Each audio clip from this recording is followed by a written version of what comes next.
Еще один прилет.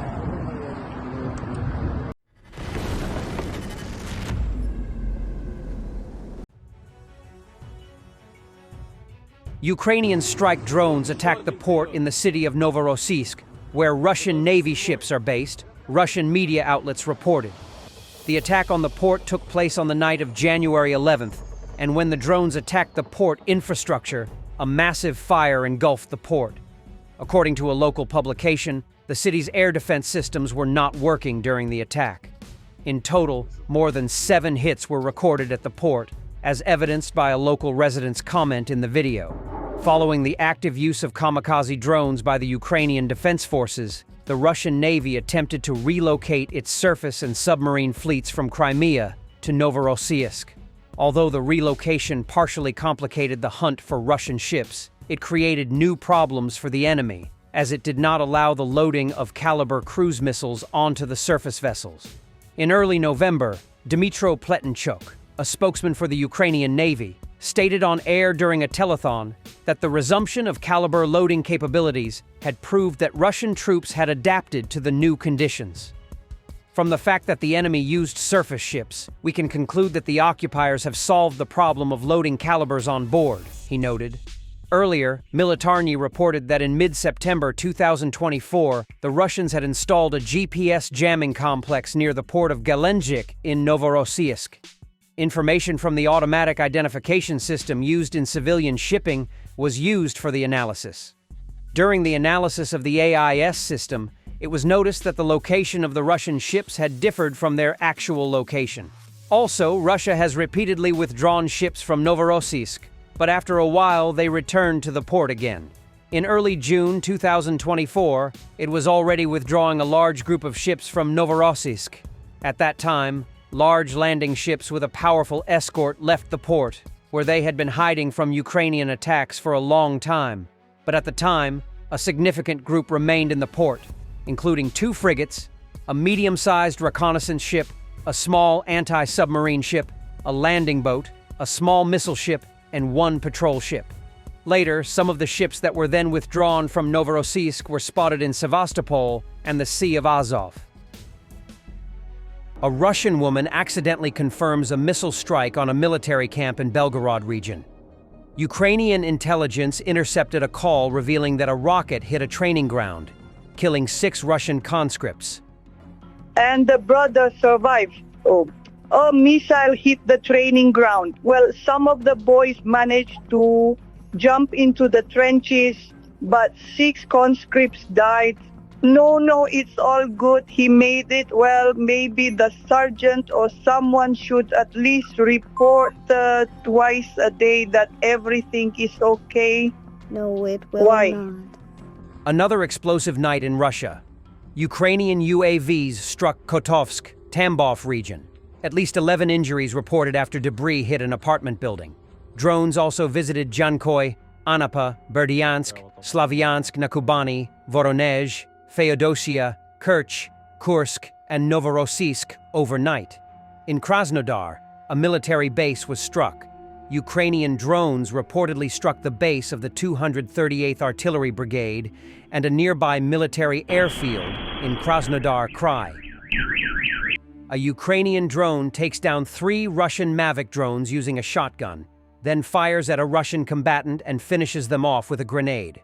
In Ukraine, drone dogfights have become a striking symbol of modern warfare. On the front lines, soldiers use off-the-shelf and military-grade drones not only for reconnaissance, but to engage in aerial battles, trying to down enemy UAVs with precision maneuvers or even improvised weapons. These high-stakes clashes are like scenes from a sci-fi movie, but they're very real.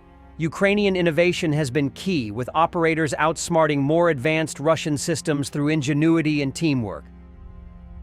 Ukrainian Stugna P ATGM systems from the 82nd Air Assault Brigade striking at Russian mechanized columns in the Kursk region.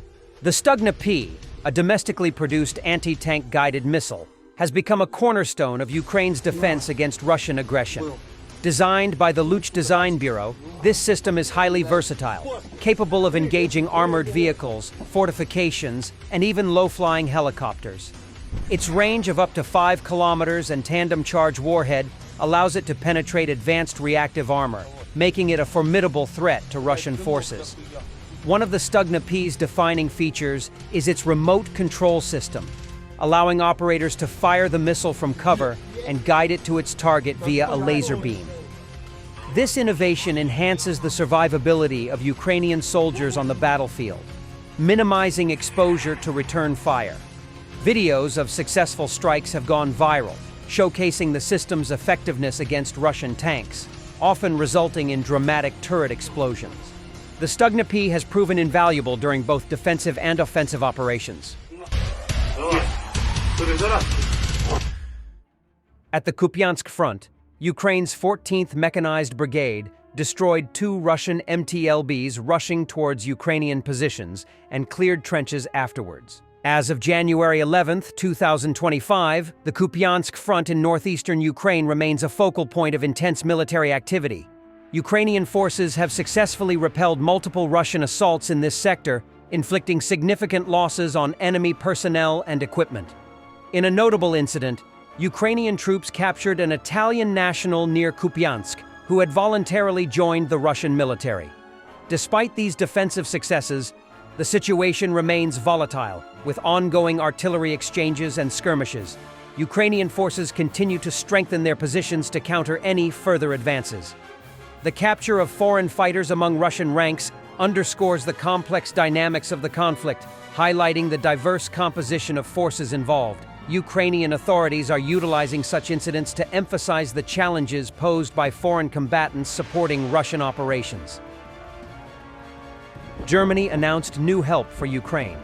22 Leopard 1 tanks, 25 Marder infantry fighting vehicles, Iris-T air defense system, 16 howitzers, 2 Patriot launchers, 7 Gepard systems with 120,000 rounds of ammo, 3,500 Helsing armed drones, 6 Sea King helicopters, 250,000 artillery shells.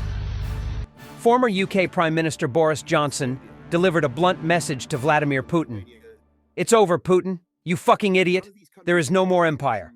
He condemned Putin's actions as archaic and barbaric, stating that Estonia, Latvia, Lithuania, and Ukraine are no longer part of the Russian Empire. He needs to understand that Estonia, Latvia, Lithuania, none of these countries are part of the Russian Imperium anymore, and nor is Ukraine. It's over, over, over, over. No more empire, Vladimir, you excuse my language. Okay? Thanks for watching, and don't forget to subscribe. Also, if you want to support Warthog Defense, please become our member and get early access to new videos, exclusive members-only videos, and become administrator in comment section. The membership link is in the description. Rescues every day. We had a guy last week, it's 6 rescues in 6 days. You know, he's doing the job every day.